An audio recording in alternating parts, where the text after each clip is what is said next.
Estate planning is a critical, important process that allows you to determine what happens to your assets. Things like real estate, savings accounts, investments, and personal possessions. But how do you protect your digital assets after death? More and more people are taking steps to make sure that loved ones control everything from their Facebook and Instagram accounts to online videos and photographs.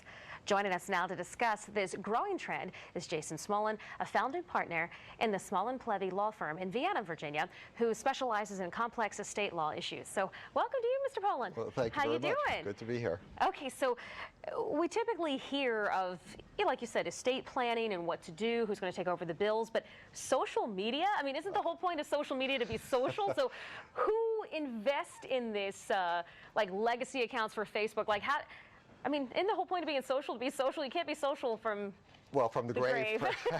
Right. And, you know, people try to reach from the grave all the time.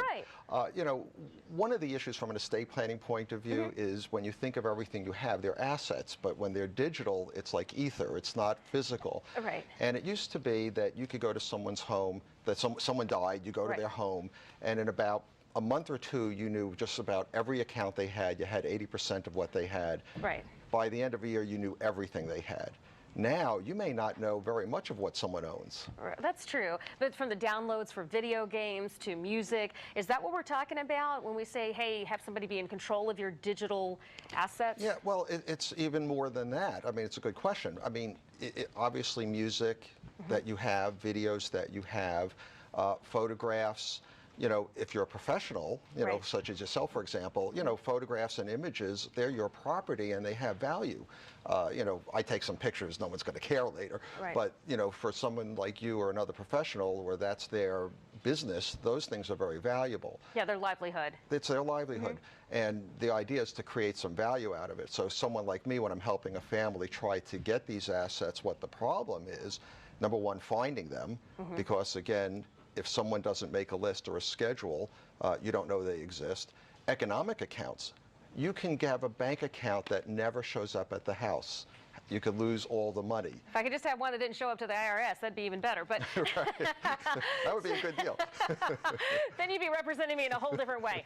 So the legacy Facebook account, what does that do? Well, what it allows is someone to now have some access into the account, because what happens is when you start typing in and you know, everyone says, I agree. Right. Well, that's clicking through to terms of service. You've now signed a contract. And it used to be that you died, you couldn't do anything with this account, it would get frozen. Right. Now you can. There are two elements. One is you can say who you want to take over your account and for what purposes, and you can provide limitations. And now someone else, if you're gone or died, can actually do so.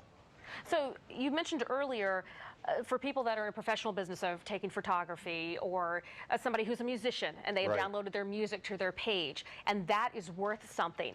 How do you get a document that says, okay, Jason, you're now in charge of this? So there are, in a sense, two sides. One is that terms of service agreement, when you clicked I agree, that locks you into an arrangement with the company. The other is having laws in a state, or at least trying to have an ability to get into those accounts so someone can step in your shoes and do it. So you really need to do both. You need to make any elections you can on any providers, because even the laws, which are changing constantly in this field, don't cover every situation and don't remotely cover every situation. But at least if you, in your will, can say who you want to take over these affairs and these documents, and make any election that a provider allows for you to do so, it's a step in the right direction. I can't tell you today that it all works. Right. But that's just as important for people who are not in, say, a broadcasting profession or not a musician, but they've just downloaded hundreds of dollars worth of music off of iTunes and you bring up a very good issue, because because having an account and having books on an account, having your music on account, doesn't necessarily mean you own that music. Oh, so there are two things. You know, obviously you put money in a bank, someone gets the terms of the bank, locates the bank, you can get an order, we're getting your money. No bank is keeping your money. But you have a record collection or a book collection or a video collection, they may say all they're doing is licensing, especially if it's something you've bought from them. Right. You know, you download a video, it's yours, but you buy a book from someone and it's on that collection. It may just be a license to use it while you're alive. And there's no asset left when you die. That's true. Okay. Now, how do we go about making someone the power of attorney for our photos and our music and every other piece of information we have. Sort of how do you get there? And again, this is an evolving area, so it's a bit challenging.